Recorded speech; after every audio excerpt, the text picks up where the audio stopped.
Di tengah hiruk-pikuk puja-puji terhadap kecerdasan buatan, AI, buku Nexus karya Yuval Noah Harari datang seperti lonceng peringatan yang nyaring.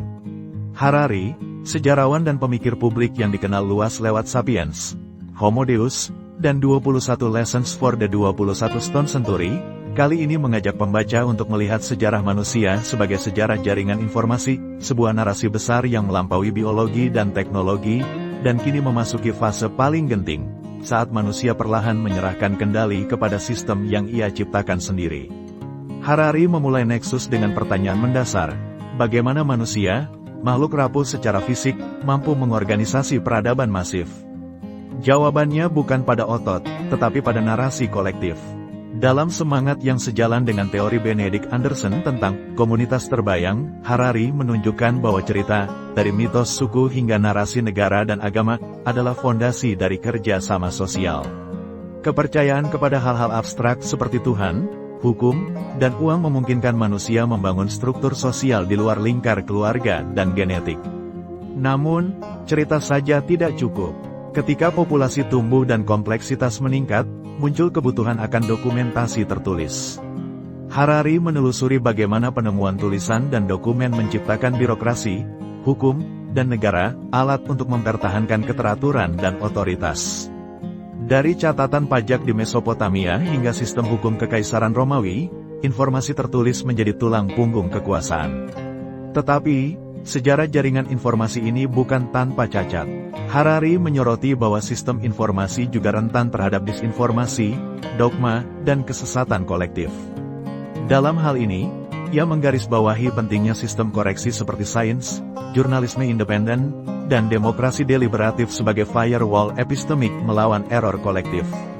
Perubahan besar terjadi saat manusia mulai membangun jaringan non-organik, komputer, internet, dan AI. Disinilah Harari mengajukan tesis yang menggugah, AI bukan hanya alat, tapi aktor.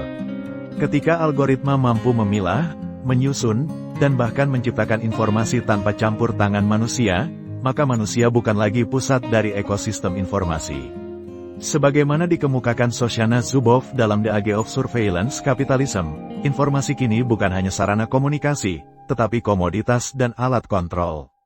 Harari menyetujui hal ini, dan menambahkan, ketika AI menyajikan informasi bukan berdasarkan kebenaran, tetapi keterlibatan, engagement, maka kebenaran digeser oleh klik dan algoritma, sebuah pergeseran epistemologis yang dramatis. Studi kasus yang dikutip Harari seperti konflik Myanmar menunjukkan bagaimana algoritma media sosial dapat memicu kekerasan massal. Seperti pisau yang diasah bukan untuk memotong, tetapi untuk menggores perhatian, algoritma tidak netral.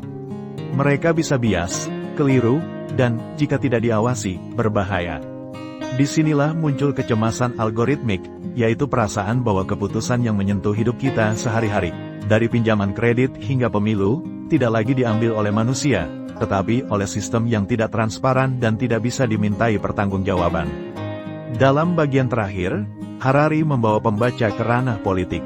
Ia menyampaikan kekhawatiran tentang kembalinya otoritarianisme dalam bentuk baru, kediktatoran algoritmik.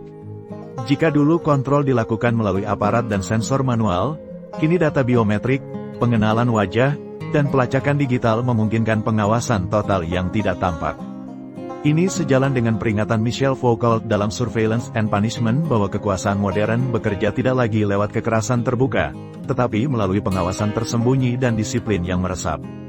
Harari menyebut bahwa AI dapat menjadi fondasi rezim totaliter baru yang tidak lagi mengandalkan represi fisik, tetapi isolasi data dan kontrol perilaku. Di ujungnya, Harari memperkenalkan konsep tirai silikon, sebuah metafora geopolitik baru di mana dunia terbelah bukan oleh ideologi, tetapi oleh sistem teknologi. Seperti halnya tirai besi era Perang Dingin, ekosistem AI Amerika dan Tiongkok dapat menciptakan dua dunia informasi yang tidak kompatibel, dan berisiko memecah tata dunia global. Meski terdengar gelap dan pesimistis, Harari menutup bukunya dengan secercah harapan. Solusinya terletak pada regulasi ketat terhadap AI, transparansi algoritma, dan pembatasan kekuasaan korporasi teknologi. Ia mendorong penguatan institusi demokratis, pengembangan budaya berpikir kritis, dan penanaman nilai-nilai etika seperti privasi, akuntabilitas, dan keterbukaan sistem. Sejalan dengan Manuel Castells yang menyebut jaringan sebagai bentuk kekuasaan baru, Network Society, Harari menegaskan bahwa siapa yang mengendalikan jaringan informasi, mengendalikan masa depan manusia. Oleh karena itu, demokrasi digital yang deliberatif dan tahan uji menjadi benteng terakhir melawan kecenderungan otoriter dalam bentuk baru. Di konteks Indonesia, gagasan Harari seharusnya menjadi panggilan untuk membangun kedaulatan digital yang beretika.